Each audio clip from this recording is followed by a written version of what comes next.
Every time I come home, I sit at the same table, the one meant for the kids, tucked into the corner like an afterthought. I stepped through the front door of the Whitmore house and was greeted by the crisp, lemony scent of wood polish and predictability. Everything was exactly where it had been for the last 15 years. The porcelain angels on the mantel, Diane's pale blue curtains, the matching smile she reserved for Heather's entrances. I shifted the weight of the peach cobbler dish in my hands and moved toward the kitchen.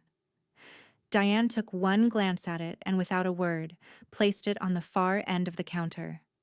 She didn't ask what it was or who it was for. Instead, her voice rose like clockwork. Heather just arrived. She's in the sunroom with your father. Then she turned heels, clicking on tile, back to her immaculate fridge, as if I hadn't traveled 2 hours through traffic just to stand in her silence. The same silence echoed in my head, my father's parting gift before I'd left for college. You'll be back within a year. Girls like you don't survive the market. No hug, no good luck. Just the cold dismissal of a man who measured worth in obedience and visible results. I remember gripping my suitcase handle tighter, pretending that kind of cut didn't bleed. In the sunroom, Greg sat with his usual posture, arms crossed, beer in hand, eyes already narrowed, like I'd wronged him by breathing too loud. Heather lit up the room with that practiced laugh of hers, a champagne burst of ambition. She looked perfect as always, red blazer, silk blouse, hair smoothed into a corporate wave. So they're flying me out to New York next week, she said, with an airy flick of her wrist. Director of Marketing. Can you believe it? At Blue River, no less. I sat down carefully on the wicker edge of the sofa, folding my hands in my lap. My cardigan felt rough against my skin. That's impressive, I said, keeping my voice even. I've heard the CEO there is demanding. Greg grunted. Claire, you still doing clerical stuff in Denver?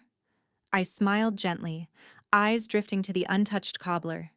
Yes, still clerical. Let him think that. Let all of them. They moved on quickly. Heather talked about rebranding strategies and cross-market penetration using buzzwords like weapons. Diane brought out deviled eggs and placed them directly in front of Heather as if the food needed direction on where admiration was required.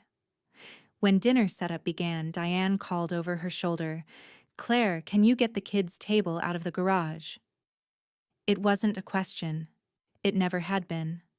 The table-light oak, scuffed from years of crayon marks and sticky spills, was shoved beside the lawnmower under a worn SpongeBob blanket. I hauled it out like muscle memory, brushing off dust that didn't matter. They hadn't added chairs. I'd sit cross-legged again. I placed the table in the corner of the dining room just left of the French doors. Diane handed me paper plates with floral borders. Make it nice. The Thompsons' little ones are coming too. Heather breezed past in heels. Thanks, sis, she said absently, carrying a pitcher of sangria to the adults' table. As I arranged plastic forks beside foldable napkins, I saw it right above the fireplace.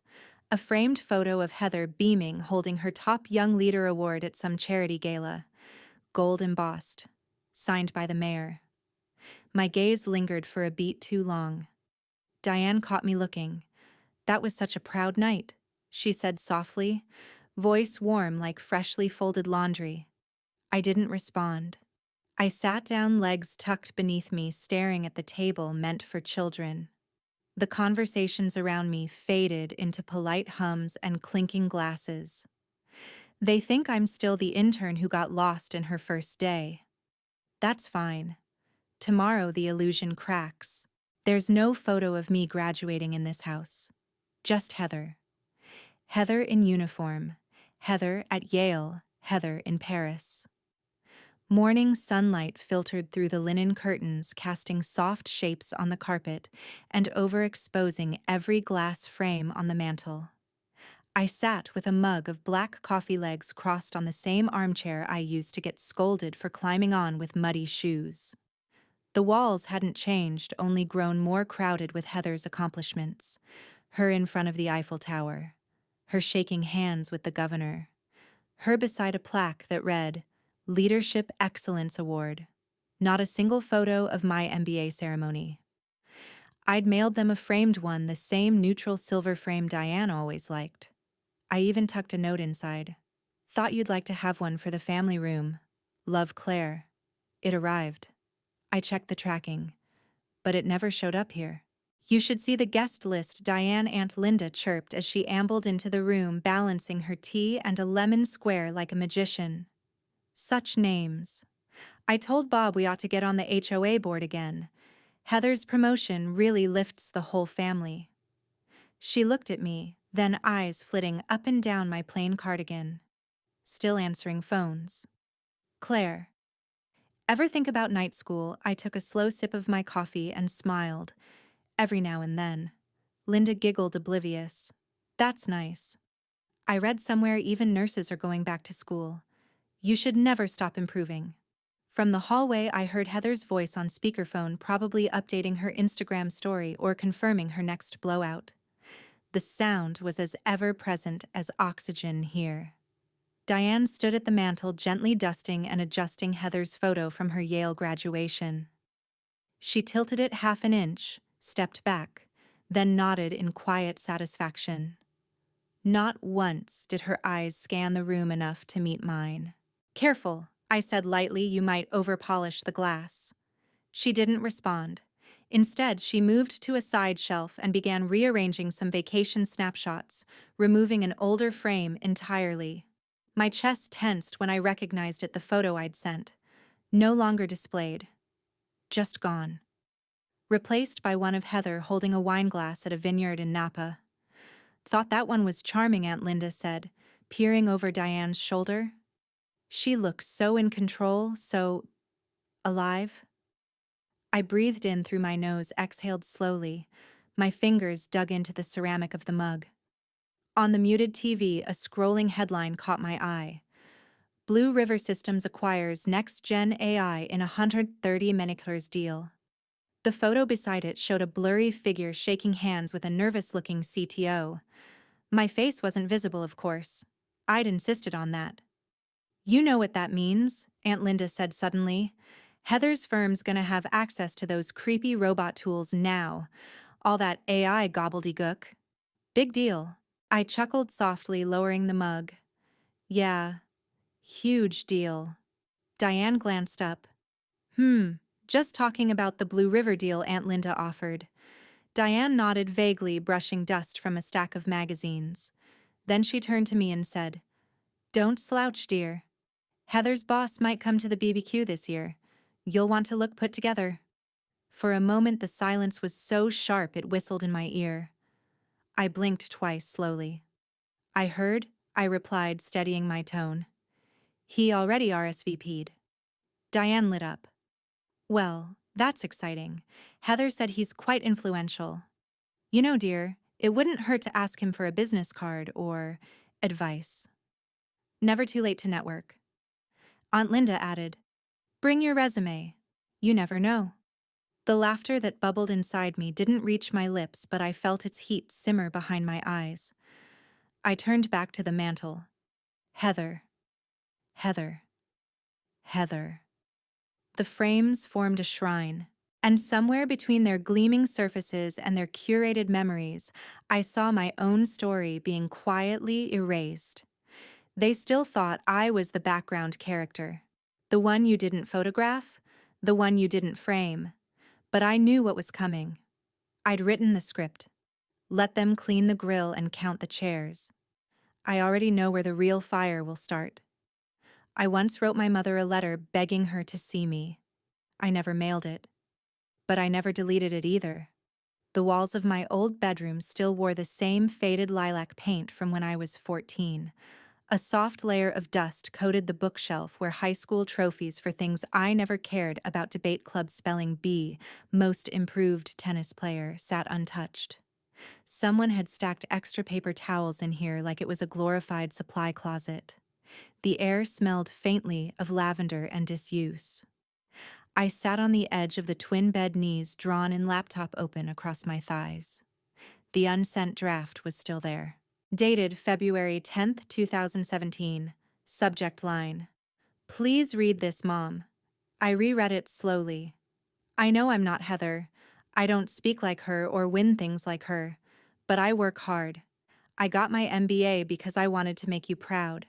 I didn't need confetti or a parade. Just a call. Just a sign that I wasn't invisible. I'd written that after my 25th birthday. Diane had sent flowers to Heather's address. Just a mix-up, she'd said, laughing on speakerphone. Heather never even opened the box. She'd posted a photo of it wilting in the recycling bin with a caption, "Guess someone thinks I'm older than I look, Lowell." I stared at the blinking cursor at the bottom of the letter. 6 years later, it still ached. The cursor blinked like a tiny heartbeat. Outside, the family dog barked Nico, old and slower now, but still faithful. No one answered him. No one ever did. Except me. I stood and stretched, wandered to the closet and opened it. Boxes. Old notebooks. A varsity jacket I'd never worn. On the floor, a shoebox labeled college internships. I pulled it out and opened the lid. Papers mostly. Printed presentation decks from back when Heather and I interned at Nexium Consulting. One slide caught my eye: client proposal, lead author Julia Sanders. Except Heather's name was now printed in bold front and center. Julia's had been erased. My pulse tightened. I remembered that file. Julia had been brilliant, sharp, thorough, quietly generous. Heather had taken credit for that entire project. Just like she always did. 6 months ago, Julia had been forced to resign after a supposed confidentiality breach. HR said she had mismanaged sensitive client data. I knew the truth. Heather had flagged Julia over an innocuous email she'd twisted out of context. I went back to the laptop, opened a secured archive I hadn't touched in weeks. I keyed in a passcode and watched as old folders bloomed onto the screen. Among them, a file marked JS Voice Memos. I clicked. The first message played with a jittery edge. Julia's voice, breathless. "I can't believe she used my project again. I told her to stop Claire. I swear she made it sound like I didn't exist on that team." Another, "You know, it's not just me. Ask anyone on floor 11. She throws people under the bus and calls it strategy." And then this one, quieter, nearly a whisper, "I swear one day someone will bring her down. But it won't be me." I sat frozen for a moment. Outside, Nico barked again. Still no answer. My hand reached for a torn photo tucked behind the bookshelf, Heather and me, aged 7 and 10, in matching 4th of July dresses. It had once been taped together after a rough tear down the middle. Now it was torn again this time, clean through, no attempt to repair. I stared at the shredded image, then back at the screen. "Maybe she was wrong," I murmured.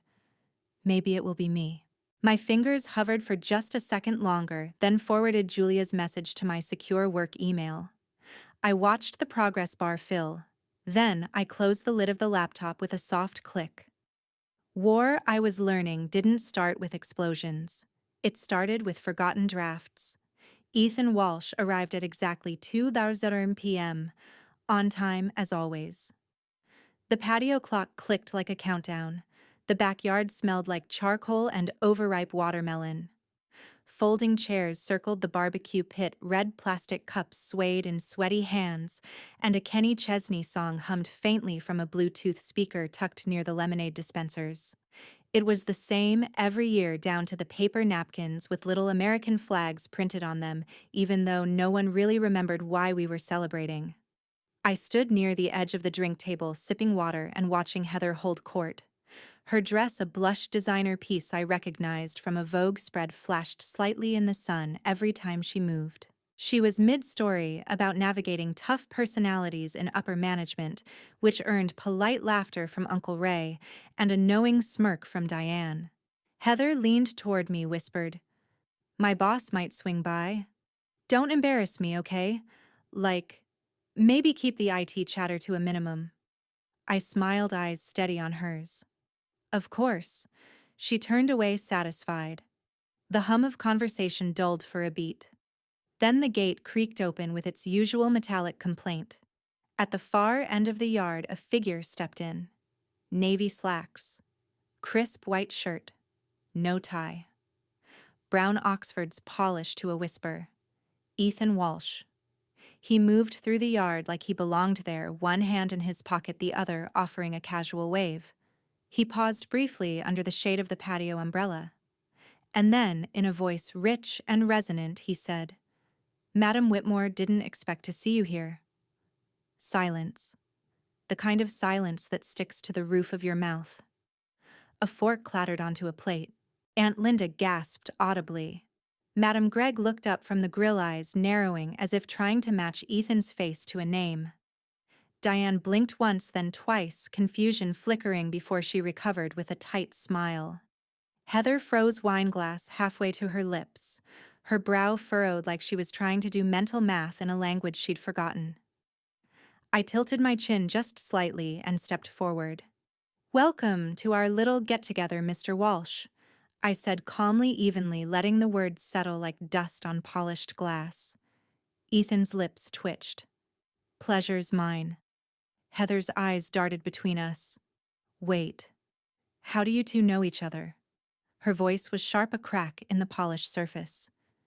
Ethan turned to her slowly. "We've worked together."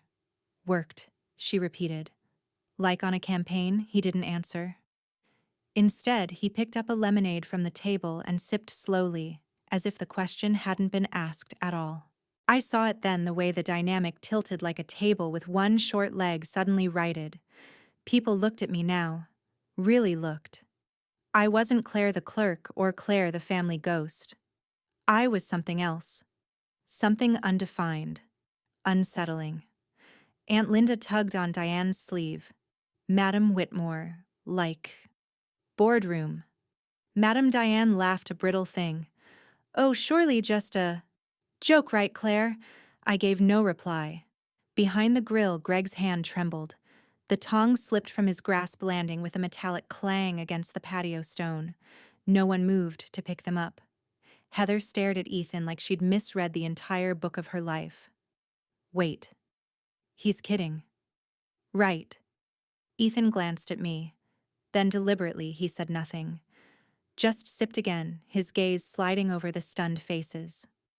The quiet stretched. I straightened my cardigan and tucked a strand of hair behind my ear. For the first time, I wasn't invisible, I was dangerous. The burgers burned. No one moved. Even the flies seemed to understand something seismic had shifted. Smoke coiled up from the neglected grill, curling through the summer heat like a warning. The scent of charred meat thickened the air, but no one reached for a plate. Folding chairs sat askew. Condensation dripped down forgotten soda cans. Somewhere, a child's bubble wand whirred in the grass unattended. Heather's voice cracked first. "He's confused. She's not our CEO." She looked directly at Ethan, desperate now, her mask slipping.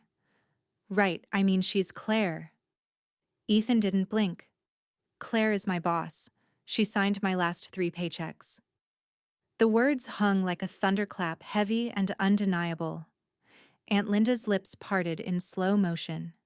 Someone near the buffet dropped a deviled egg. Greg stepped forward, tongs still dangling from his hand like a weapon. "This is some kind of trick," he barked. "Claire." He laughed once, a sharp, bitter bark, and then again as if repetition would dull the ridiculousness. "You're telling me my daughter's the head of Blue River Systems," Heather whispered. "That's not possible." Greg jabbed a finger toward me. "You can barely change a tire, let alone run an AI firm." I opened my bag. Slowly. No theatrics, no tension in my posture. I pulled out the blue leather folder with the subtle embossed logo and flipped it open. Tucked between quarterly summaries and board meeting minutes was the title page, plain, legal, and precise. Claire Whitmore, Chief Executive Officer. I held it out like a mirror. "This is current as of last month," I said quietly, letting the words land where they would. "Signed and ratified." Diane swayed. "No, wait, no one told us. This isn't how things work." I looked at her then. "How do they work, Mother?" She didn't answer. Aunt Linda's phone screen lit her face in a glow as she tapped furiously. After a beat, her eyebrows launched skyward. Oh my God. Claire Whitmore. It's all over LinkedIn. Press releases too. Look at this. Blue River acquires Atomspark under Whitmore's leadership. Whispers swelled like a tide around me. Claire. Since when she's been coming here all these years like I thought she worked in admin? The disbelief fractured into murmurs and second-guessing like dominoes tipping in slow succession. Greg stood rigid, jaw-clenched eyes unfocused. Heather took a step back, the hem of her dress brushing the edge of a lawn chair. Her face had paled, lips parted but unable to form a coherent thought. "Why didn't you say anything?" she finally blurted. I met her eyes. "You never asked." Ethan chuckled softly, but even that didn't break the weight pressing down on the backyard. Greg turned to Diane. "You knew she looked stunned." "Of course not. I would have—" Her voice trailed off. I tucked the folder back into my bag and zipped it shut. Someone coughed. A beer bottle tipped over fizzing onto the grass. I didn't yell. I didn't gloat. I just watched their beliefs break apart like my voice had all along. I thought I was alone in this. Turns out someone else had been watching the same storm brew for years. The leaves in Philadelphia had just begun to turn. The city looked peaceful and amber, but I moved through it like prey, always glancing twice at mirrors and windows. It had been 2 months since the BBQ and everything had shifted. In the family, I had cracked the illusion. But in the shadows of Whitmore & Co., I had only begun to uncover the machinery underneath.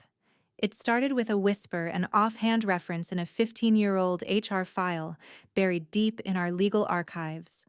The name, Harold Grant, former head accountant for Whitmore & Co. C. Filed termination paperwork himself in 2010. No lawsuit, no NDA signature, just vanished.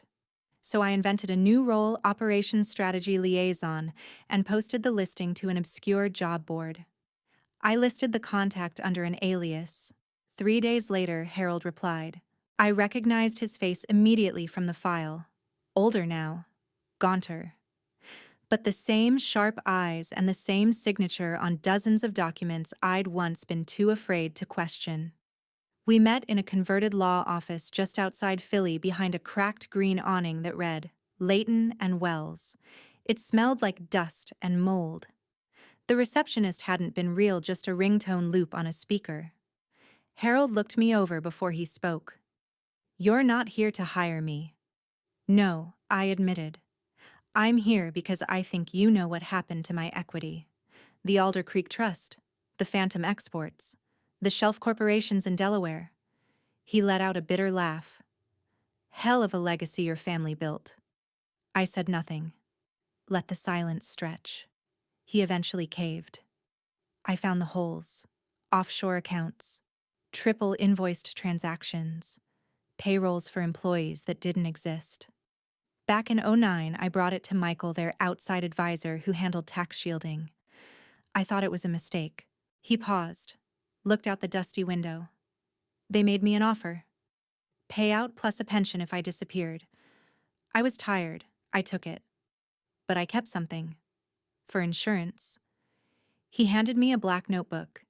Inside was a single name and a string of encrypted file paths. I didn't keep everything. Just enough to bury them if I had to. Most of it's still locked. I forgot half the passwords, but maybe your tech friend can help. I thanked him, and he stared at me for a moment before adding, If you blow this open, they won't just fight. They'll bury you. Tracy met me that evening in the corner booth of a Vietnamese cafe she liked. Quiet eyes always scanning. She didn't ask many questions, just took the notebook and her laptop. If this is real, she said, typing already, someone will come after you. This level of fraud. You're not digging in the dirt. You're cutting arteries. We parted ways, and I drove out to the old warehouse listed under one of Whitmore & Co.'s shell subsidiaries. The place had been sold in 2015, but the records still carried their imprint. Inside it was cold and stale. rust on the hinges. The skeleton of some long-forgotten shipping crate sat beneath a tarp. I pulled out my flashlight and scanned the room. The shelves were empty except for a clipboard zip-tied to a hook. The deliveries listed were in volume but had no receivers. One entry read, 15 units, Alder Creek Trust, internal relocation. There was no such thing as an internal relocation to a trust. Trusts don't have warehouses or forklifts. By the time I returned to my hotel, Tracy had made progress. She'd cracked part of the archive and forwarded a folder marked Grant Legacy. Inside were scanned emails between Michael and someone labeled Only CF, discussing Claire's name must remain unattached, and the Alder Creek transfer is complete. Ownership masked under Layer 3. There was a spreadsheet labeled Alder Creek Trust, Claire's equity removal. My name was never on the company, not legally, not ever. Every signature had been routed through sub-entities.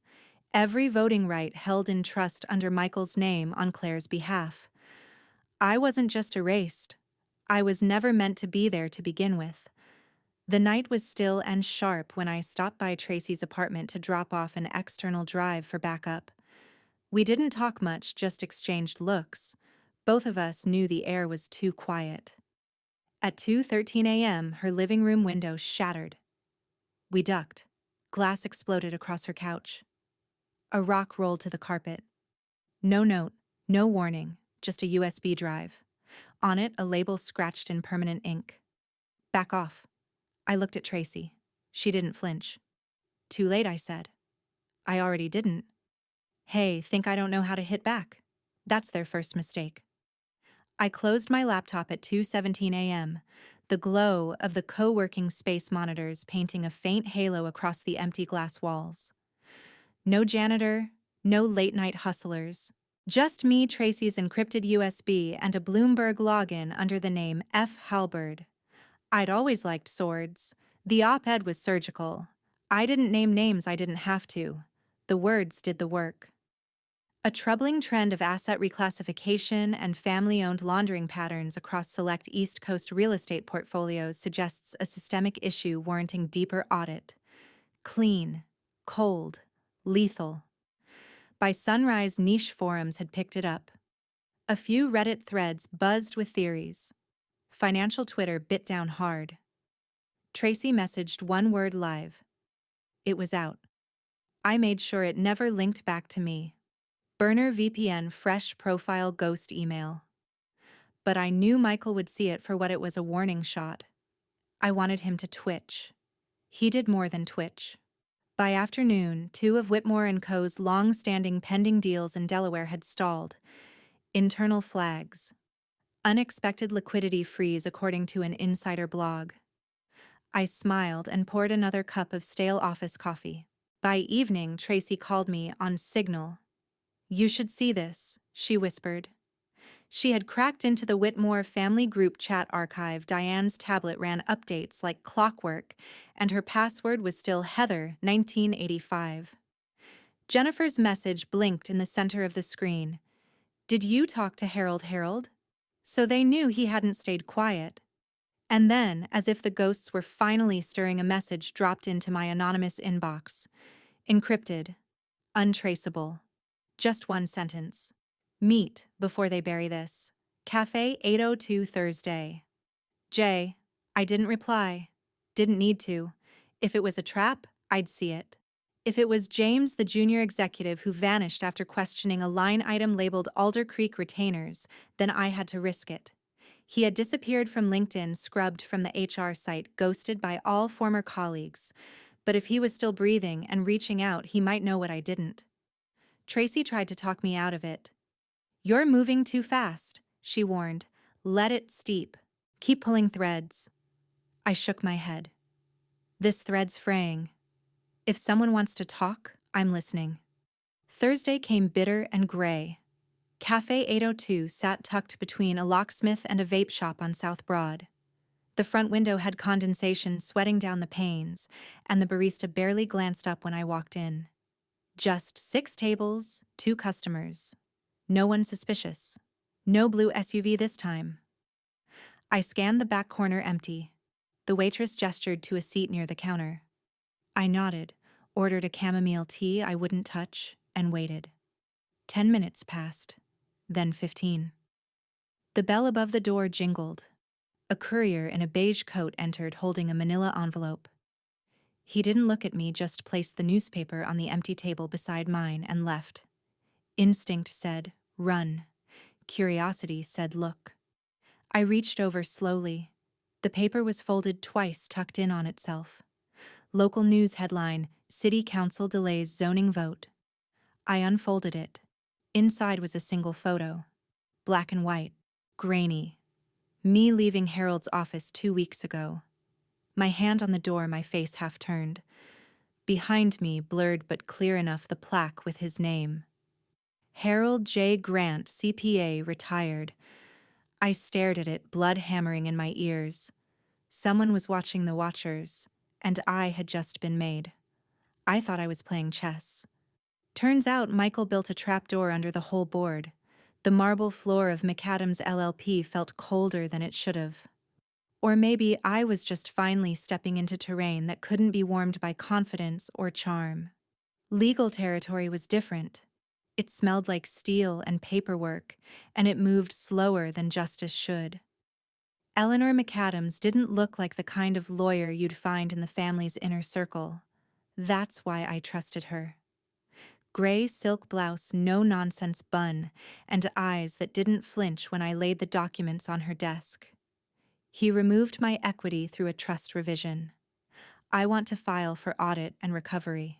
She skimmed the papers silently. Her mouth moved as she read Clause 9b. Then her brow lifted sharp and alert. This clause says you were removed 5 years ago due to willful absence from corporate stewardship. Dated October 2018. I nodded. That's the year I was in Singapore. I wasn't absent, I was launching our Southeast Asia integration plan. Eleanor's lips flattened. Did you sign anything authorizing this? No, I said. Not knowingly. She tapped her pen. If this clause was slipped in during a trust restructuring without disclosure, that's fraudulent concealment. I exhaled. Then, let's break the board. She filed our claim that same afternoon in Delaware's Chancery Court, an equity-based petition for unjust removal of beneficiary assets with a secondary motion to freeze family trust disbursements pending audit. By 6:00 p.m., we had confirmation the filing was received. By 6:30, I got the first volley back. Michael unsealed the trust ledger and made it public. Clause 9b wasn't just tucked away, it was highlighted, annotated, and paired with a supplemental memo. Claire Whitmore has shown repeated negligence in fiduciary oversight and maintains no active engagement with the Whitmore portfolio. Her removal is in alignment with preventative risk strategy. It was dated, notarized, and apparently completely fake. Eleanor called. There's something off with the notary stamp. The notary listed wasn't licensed until 2020. I let that sink in. They had forged a document to erase me. She didn't wait for my reaction. We're filing a motion to freeze the trust. This is bigger than one clause. This is systemic fraud. The hearing's in January. You'll be there. I hung up, caught between adrenaline and a sense of violation I hadn't prepared for. By the time I got home, the sun had set, and I was riding that thin thread of exhaustion that makes everything look too calm. The hallway light flickered, an old habit of the building. My apartment door was ajar. I froze. A million scenarios raced through my head. None of them included greeting an intruder. I pushed the door open slowly. Living room intact, kitchen quiet, bedroom drawer open. All my USB drives were gone. Nothing else. Just those. No note, no break-in sign, just a surgical extraction. Later that night, Bloomberg ran a piece. CEO Air Sparks legal drama, mental health cited in trust dispute. They quoted court leaks documents claiming I was emotionally unstable, removed from family life, and potentially volatile under pressure. They cited anonymous sources who claimed I had isolated tendencies and may have delusions of betrayal. I didn't cry. I didn't scream. But something inside me clicked. A door that used to be locked swung wide open. My phone buzzed. Tracy. Her voice was breathless. They got in. My apartment. My backup cloud. They wiped everything. Silence. Then, but I backed it all up. In your father's old safe, the one he used before switching to digital. I found the code. I stared at the window, the street outside suddenly feeling more like a hunting ground than a view. They had raised the stakes. So had I. The closer I got to justice, the more they painted me as insane. It wasn't just a defense, it was a strategy. It started with a headline: Disgraced CEO, Airface's Breakdown, Legal Meltdown.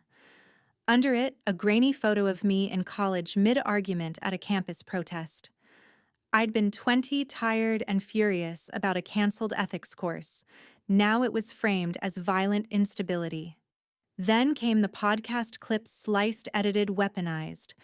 One of them had me saying, sometimes you have to burn down what doesn't serve justice.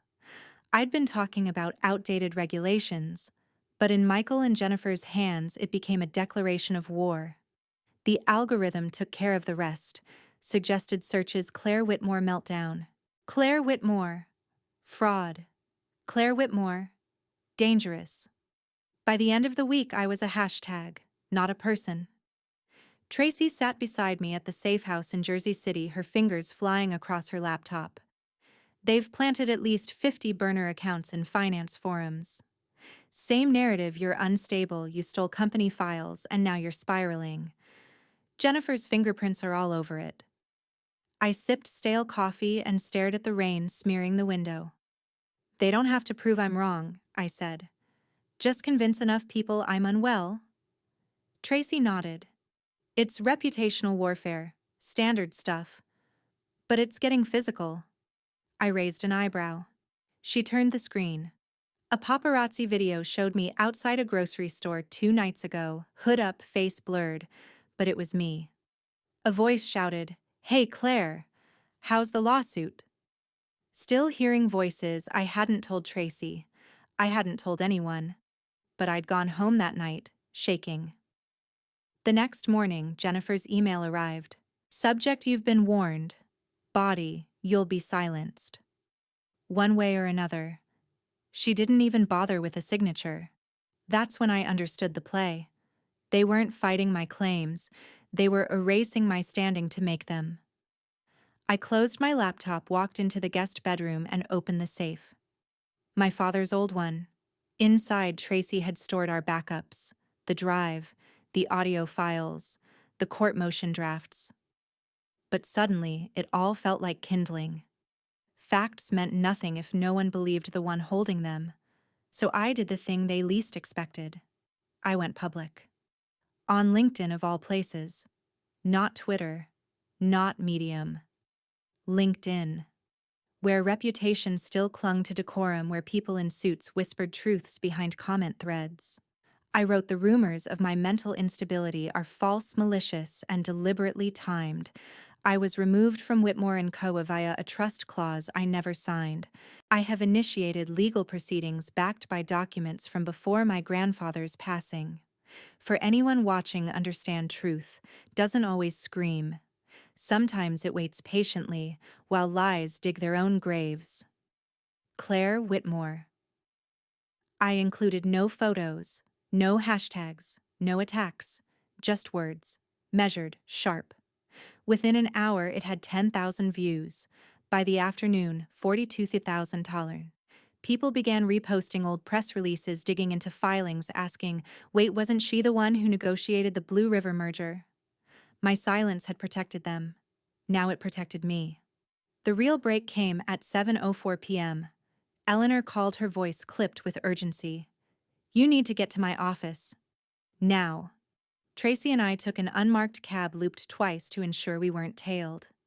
Eleanor met us at the door with an unsealed manila envelope. Courier dropped this off anonymously. No return address. No camera caught the face. Inside was a crisp yellowed memo dated March 3rd, 2013. The letterhead read, Whitmore and Coderm Internal Memorandum. The signature at the bottom, Frederick Whitmore, my grandfather. But it wasn't just that.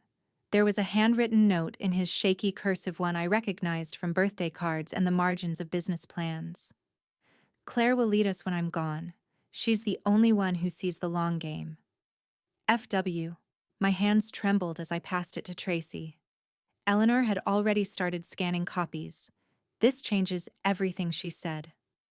Notarized. Authenticated watermark. We can file an emergency motion to nullify Clause 9B. My heart was beating too fast. This wasn't hearsay. This was intent.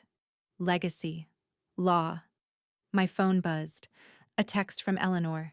This changes everything. Prep for emergency filing. And suddenly, for the first time in weeks, the ground beneath me didn't feel like it would vanish. It felt like it might rise. They set my name on fire. I made sure it wouldn't burn. The LinkedIn post slowed the attacks but didn't stop them. New headlines popped up like weeds, half-truths watered by desperation. Estranged heiress wages war. Unstable tech mogul claims conspiracy. A college photo of me passed out on a dorm couch resurfaced tagged with the word erratic. But even flames, when repeated enough, lose their heat. What they didn't know, what they could never know, was that I'd already built something fireproof. Tracy sat beside me in the front seat of my rental car, scrolling through court memos while I drove toward the Vermont state line.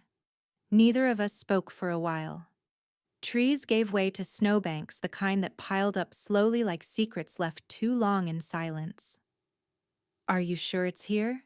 she finally asked. "My father didn't leave much behind when he died," I said. "But he left this cabin.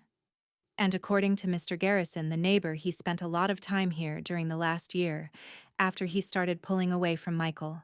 I'd almost forgotten Garrison existed until Eleanor tracked him down for witness statements. He used to talk to himself, Garrison had told her, mumbling about cleaning the pipes and saving her from Jennifer. He didn't say Claire, but he said her a lot. It was all I needed to hear. The cabin looked exactly as I remembered, cold, quiet, and steeped in shadow. We stepped inside. Dust clung to the windows. The air held the scent of old cedar and resignation. I followed instinct more than memory. In the back bedroom, beneath a loose board behind the closet, I found the fireproof lockbox. Tracy cracked it in under 15 minutes. Inside was a sealed envelope, a thumb drive, and a brass key with a red tag that read, 37 Sub-U Unit 4B. The letter came first. My father's handwriting was uneven but unmistakable. "If you're reading this, they've buried me too deep. I knew the minute you started asking questions, they'd close ranks." Jennifer came to me in 2019 with documents I didn't recognize, trust reallocations board votes I'd never signed. I was tired, Claire, and scared. I let it happen. That's on me. But I kept copies. You'll find them. And one last thing, don't trust Jennifer. Ever. I folded the letter with slow, shaking fingers. This wasn't vindication. It was grief. A delayed avalanche of words I should have heard from him in life. The thumb drive held more than I expected, full accounting trails linked to Alder Creek Trust. Dozens of accounts. Quarterly transfers from Shellcorp. Offshore payments labeled consulting fees. Names redacted in one folder until Tracy ran facial recognition on embedded PDFs. Michael, Jennifer, even Heather. By the time we returned to Eleanor's office in New York, her team had already drafted an emergency motion. The memo, the files, and now this Claire Whitmore was no longer just the accuser. I was the inheritor, the named successor, the woman they tried to erase. But the key still whispered in my pocket. 2 days later, in a snow-covered industrial lot off Route 9, I unlocked storage unit 4B. There was only one item inside a small metal briefcase. Inside that briefcase was a labeled microcassette recorder. I hit play. Jennifer's voice. "Harold, stop whining. You either delete the spreadsheet or we pin the Mexico invoices on you. No one will believe a disbarred accountant over me. You think Greg will back you. He's tired. He wants out. So do it. My breath stopped. Tracy played it again, then copied it 3 times, cloud encrypted drive physical duplicate. This, she said, is the kind of thing you don't hand over. You present it. Publicly. By December 9th, Eleanor had filed the memo with the court, along with a sworn affidavit from Garrison. The judge advanced the hearing to the second week of January. Now I stand before the courthouse scarf pulled tight against the wind, the original memo from Grandpa Whitmore in my coat, the recording tucked in a flash drive inside my purse. News vans idle nearby. A protester holds a sign, "Restore Claire's share." A camera zooms in from across the street. I no longer hide. I no longer need to. Because for once, I am exactly where they can see me. And I brought everything they thought they'd burned. I entered that boardroom as the black sheep, but today I wasn't there to beg.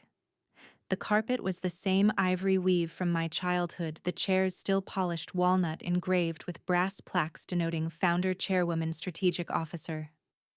All the titles I was once supposed to inherit. A wall of floor-to-ceiling windows flooded the space with light, but the room itself remained cold. There's a reason they hold meetings here.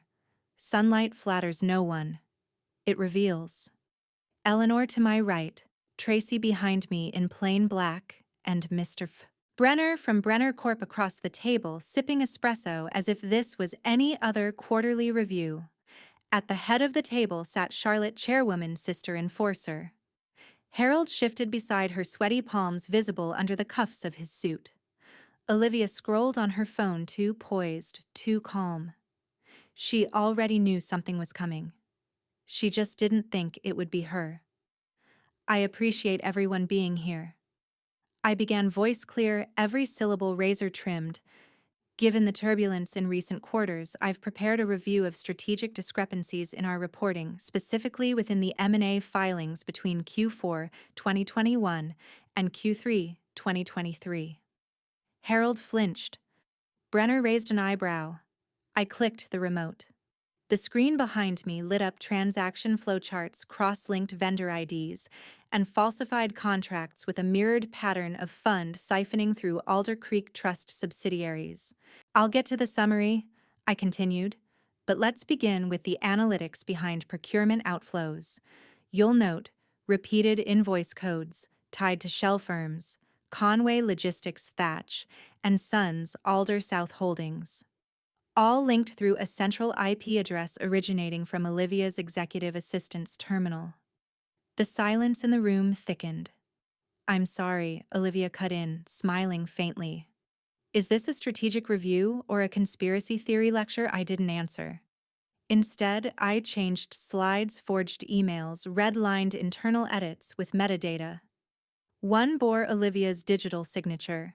Another had Harold's initials and a timestamp, placing him in 2 meetings simultaneously. Brenner coughed quietly, amused. We vetted these last week, he said to the room. Our forensic team confirmed file integrity. The chain of custody is intact. Olivia's mouth pressed into a line. She reached for her glass but didn't drink. Charlotte's fingers fidgeted against her binder. Harold glanced around the room, pale. He opened his mouth then closed it again. Claire, you're drawing conclusions from coincidental overlaps, Olivia said finally. You've always been creative. It's what made you a risk at Blue River. I didn't bring assumptions, I replied. I brought receipts. Harold snapped. This is garbage. I never signed, that I interrupted, turning to him. Slowly is exactly what's interesting, because the signature on this memo matches your authorization stamp, yet we know from satellite office security footage you were in Baltimore that day. His face collapsed. I must have pre-signed, he stammered. But the timestamp wasn't editable, Tracy said flatly, and the server confirms the file was saved 2 hours after you left the state. Charlotte's face had gone still, the kind of still that comes before shattering. Her eyes weren't on me. They were locked on the screen, reading the evidence again. The kind of evidence that doesn't whisper. It screams. Brenner folded his arms. I'd recommend the board suspend internal transfers pending a full third-party audit. Claire's provided enough to warrant it. A murmur rose from the table. One board member whispered something to another. Another cleared his throat and scribbled into his notepad. Before we continue, Charlotte said, standing voice brittle, I'd like a word. Just Claire and me. I glanced at Eleanor, who nodded once. I followed Charlotte into the adjoining conference room. No cameras, no witnesses, just the ghosts of 100 old boardroom secrets. You've waited a long time for this, she said, not facing me. But you don't know everything. I know enough. She turned.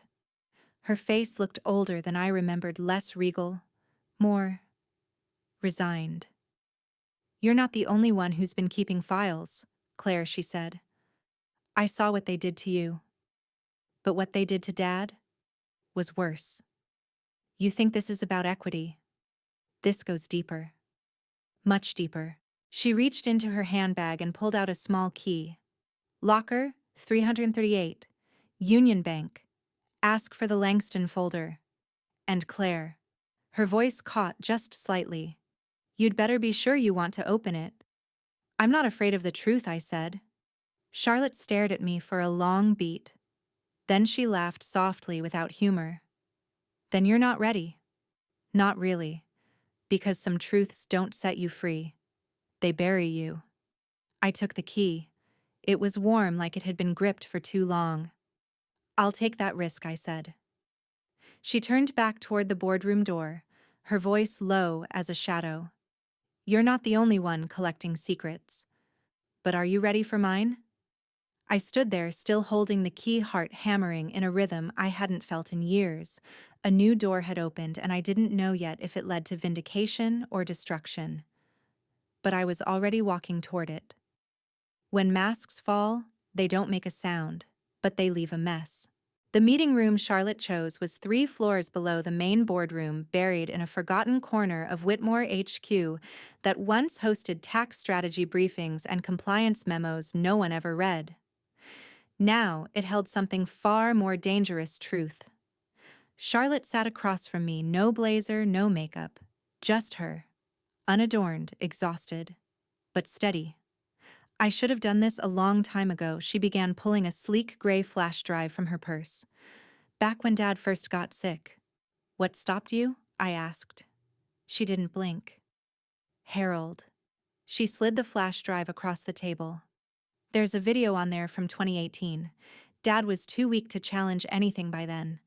Harold told me to lie about the share conversion, that you were never listed as a beneficiary under Alder Creek. I knew it wasn't true. But I didn't know how far he was willing to go, until he showed me this. I plugged the drive into Tracy's encrypted laptop. A grainy video-loaded footage from an old office cam angled slightly downward. It showed Harold standing in front of the family's longtime accountant, Frank Detmer, fists clenched. You want to keep your license, Frank? Then lose the ledger? Harold hissed. If this gets out, it's not just Claire who loses. It's all of us. Frank looked visibly shaken in the clip. But it's your father's original memo, his final audit notes. This isn't some footnote. Harold lunged across the desk. The video cut off. I never deleted the file, Charlotte said quietly. I made a copy, hid it behind 2 layers of firewall on a travel drive. I couldn't protect Dad, but maybe I can still protect his legacy. I looked at her and saw a sister again. Not an ally, not an obstacle, a human being crushed under the same weight I'd been trying to lift for years. I need them both in the room, I said. Harold and Olivia. Charlotte nodded. They're upstairs. You've got 20 minutes before Brenner's counsel files the fraud notice. I exhaled and stood every step toward the elevator, peeling off another layer of pretense. I wasn't nervous. I wasn't angry. I was precise, like a scalpel. The moment I walked into the second meeting room, Harold smirked. Olivia leaned back, arms folded, like she was already mentally preparing for the next PR pivot. What's this, Claire? Harold said. Another tantrum. No, I said. This one's a funeral. I played the video. The same office. The same threat. The same man recorded in his own voice threatening a fiduciary officer into destroying my inheritance. When it ended, Olivia looked like a mannequin with a pulse still painted but flickering. Harold went pale, then red. You've been digging up ancient footage. What next, your kindergarten drawings? You'd like that, wouldn't you? I said. Something easier to gaslight? Olivia stood. This proves nothing. Frank's been unstable for years. The door opened. Frank Detmer walked in. Older now, heavier, but with a spine made of steel today. He looked at Olivia and said, I have nothing left to lose, and I'm done being quiet. He turned to me. It's true. I shredded your audit file. I altered 2 internal memos under Harold's direction, and I was paid through Alder South Holdings. $50,000 per year buried in external consultant lines. Brenner's aide seated in the corner had been typing nonstop. We have enough to move forward, she said calmly. Breach of fiduciary duty, obstruction, equity, suppression. I'll have a draft ready by morning, Harold snapped. You ungrateful little leeches. You think you can waltz in here with videos and sob stories and rewrite history. Your father never wanted you near this company, he said it himself. Claire is too soft, too artistic, too naive. That's why I changed the will silence. Charlotte closed her eyes. Olivia took one slow step back. I didn't blink. You changed the will? I asked almost gently. Harold froze. The kind of freeze that comes when the brain realizes the mouth just betrayed it. The aide looked up. Could you repeat that for the record? Harold's voice was a whisper now. You manipulated me. You cornered me into this. No, I said, leaning in. You chose this. I looked down at my watch, then to the aide. Can we confirm audio's rolling? She nodded. I turned to Harold. Thanks, Dad, I whispered. That was all I needed on record. He lunged across the table, but Charlotte stepped between us, her hand firm against his chest. Enough, she said, her voice the quiet thunder of a storm's eye. You've done enough. The room was still. Frank wiped his eyes. Olivia reached for her bag, muttering, I want counsel. Now. The aide stood and began collecting documents. And I felt the floor of their empire tremble. Their masks hadn't just cracked. They'd shattered. And behind them, just terrified people, flawed, greedy, cowardly. But this time, they weren't hiding behind a family name. He built his empire on lies. I just gave it gravity. When I stepped into the lobby of Whitmore HQ the next morning, it didn't feel like the same building. The scent of expensive cologne was gone, replaced by burnt coffee and tension. The marble floor echoed more than usual, as if it were bracing for collapse. Outside the revolving doors, 3 news vans idled along the curb, cameras half raised, waiting for blood. Security gave me a different look now, not cold or dismissive, but cautious, respectful, maybe even afraid.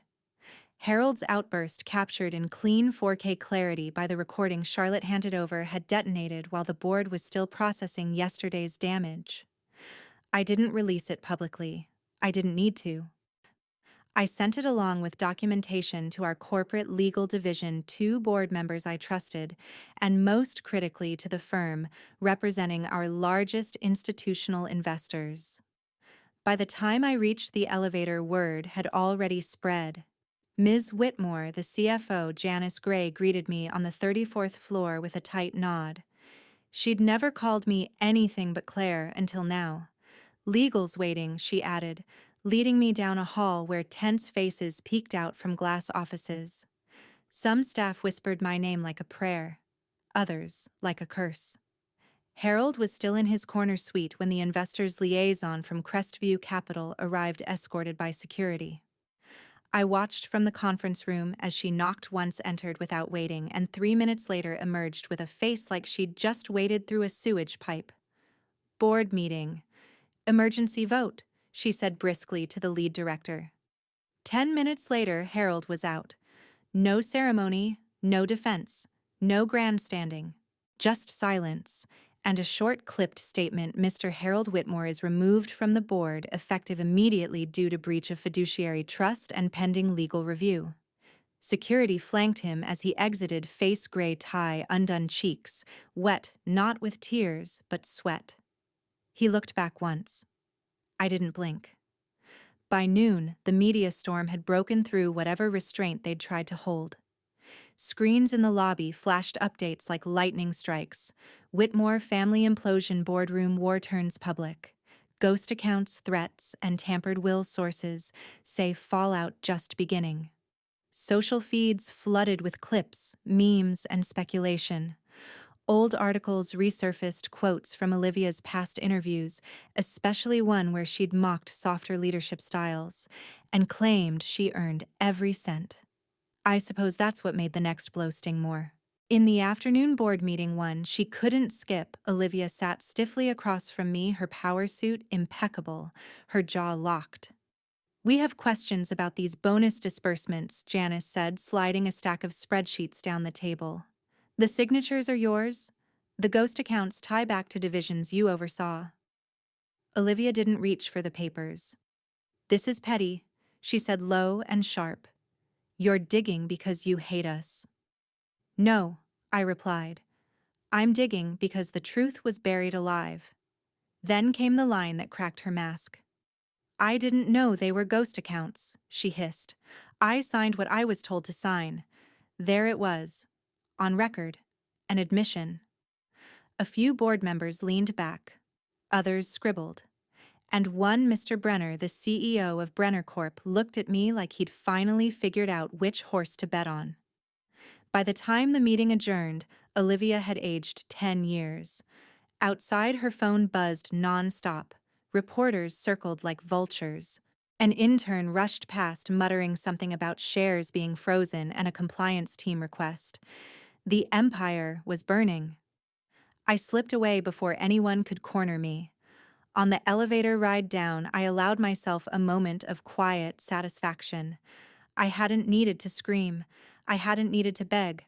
I just brought receipts. Back in the lobby, my phone vibrated. A number I didn't recognize.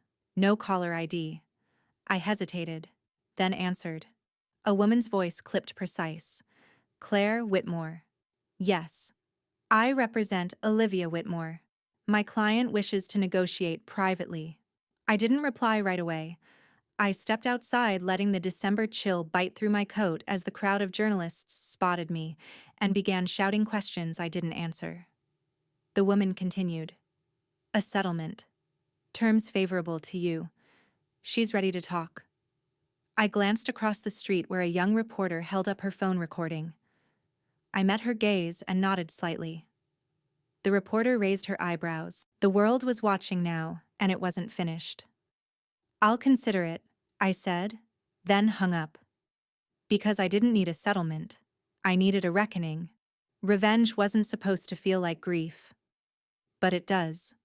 The lake outside my cabin was still frozen in patches, though the ice had begun to crack and pull away from the shore. I stared at it for hours, waiting for the shiver of light beneath the surface to mean something. The storm had passed, at least the part with headlines and handcuffs. But silence has its own kind of violence. And in that quiet, everything I'd won pressed back at me like a weight I didn't know how to lift. I used to imagine this moment. Thought I'd feel taller, lighter, satisfied. Instead, I watched the world I knew crack apart under my own hands, unsure if I had saved anything at all. The Whitmore name still hung in the news, now paired with words like fraud, embezzlement, governance, failure. Michael had gone dark. Olivia had vanished from public view. Charlotte was the only one who hadn't run. She showed up with a paper box of pastries and the tentative air of a cat who didn't know if the door was still open. "I didn't come to fix it," she said softly, "because I know I can't. But I came to start something new. If you want." We sat on the porch in mismatched sweaters and sipped lukewarm tea. She unfolded a notepad old school and showed me sketches of a startup she wanted to launch ethical finance consulting legacy accountability whistleblower protections. It wasn't what I expected from someone who used to chase family yachts and Christmas bonuses like religion. I thought you hated numbers, I teased. I hate how we used them, she replied. I want to rewrite the rules. And I want you with me. The thought made me ache. Not because I didn't want it, but because I did, and I wasn't sure how to want anything anymore. That night, I got a call from Elaine Monroe, my old mentor and now strategic advisor at Brenner Corp.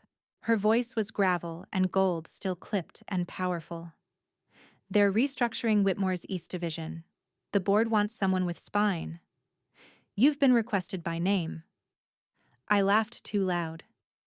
You think I want to wear that crown after it's been dipped in acid? I think you already are, she said. You just haven't decided whether to wear it or melt it down. The next morning, I found an envelope wedged between utility bills. No return address. Just my name, no title, no Ms., no CEO, just Claire. It was from Olivia. Inside was a letter handwritten in her careful slanted script. No apology, no self-flagellation, just 6 sentences that danced around shame and guilt without naming either. But there was a check enclosed cut from her personal account, repaying a portion of the money traced back to Alder Creek Trust. It wasn't full restitution, and it wasn't enough to undo what she'd done. But it wasn't nothing. I held it in my hand like it might evaporate. Later that week, a distant cousin I hadn't spoken to in years emailed me, said he admired how I stood my ground, said his wife had been in the room at that now infamous BBQ. We saw what they did, he wrote. We just didn't know how to say it back then. I cried harder reading that than I had the day the memo surfaced. Maybe it was the kindness, or the acknowledgement. Or maybe because someone had seen me, not just the CEO, not the legal chess piece, but the person inside the wreckage. Eventually, I drove down to the city to walk through the remnants of Whitmore Industries. The signage had been taken down. The glass revolving door now spun for lawyers, auditors, and silence. I didn't go inside. I didn't need to. Instead, I opened the folder Charlotte had handed me, our notes for the new company. Blank incorporation papers, draft mission statement, a single line at the top. Founding name.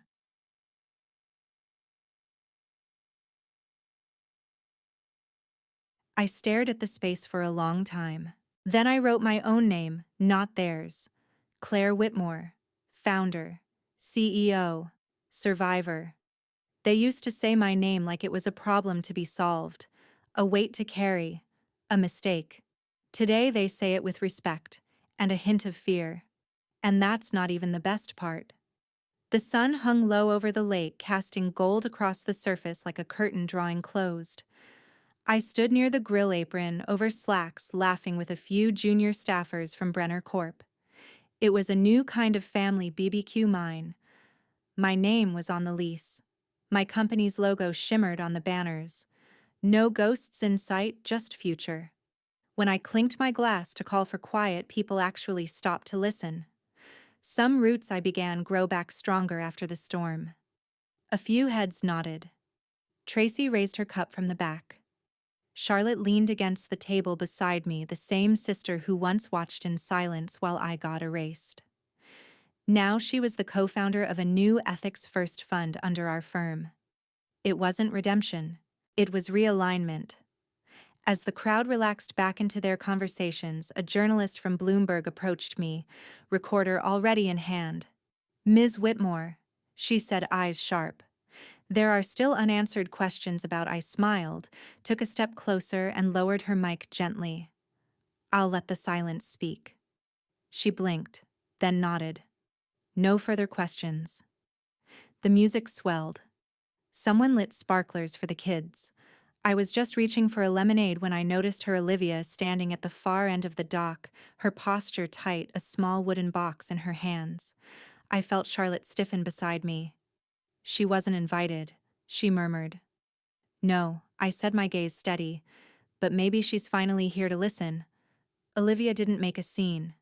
She didn't say a word, just walked up, held the box out like it weighed more than it looked, and handed it to me. Inside was our father's watch-leather worn face scratched, ticking slow but steady. The same watch he wore during every quarterly review, every Sunday brunch, every memory I had of him as a man trying, failing, and maybe, finally trying again. A note underneath it simply read, "It was always meant to be yours. No apology, but not defiance either. Just the smallest fragment of truth." I closed the box and nodded. Not forgiveness. Not yet. But acknowledgement. Later that evening, in my new office overlooking the lake, I placed the watch on a shelf marked History. It sat next to the memo from Grandpa, the court transcripts, and a framed copy of my company's first audit, clean, transparent, ironclad. Tracy called from the hallway. "Claire, you're trending again. This time for your speech." I smiled. Not because I cared about trending. Not anymore. But because it meant people heard what I said and what I didn't. They used to whisper about me. That girl. The one who disappeared. The one who wasn't cut out for business. Now they'd whisper for different reasons. And I'd let them. Because power doesn't always roar. Sometimes it signs the checks. Sometimes it builds the future. And sometimes it just walks away from the wreckage without looking back. I wasn't here for revenge anymore. I was here to rebuild.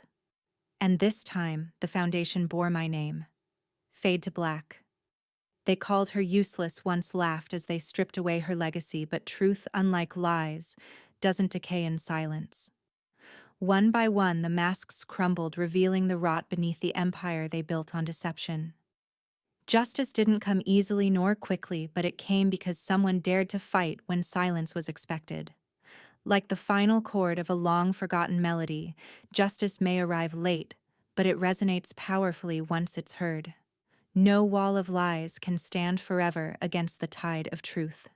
Like, share, and comment your thoughts below. Type 1 if this story resonated with you, or 2 if you're still waiting for a different kind of justice.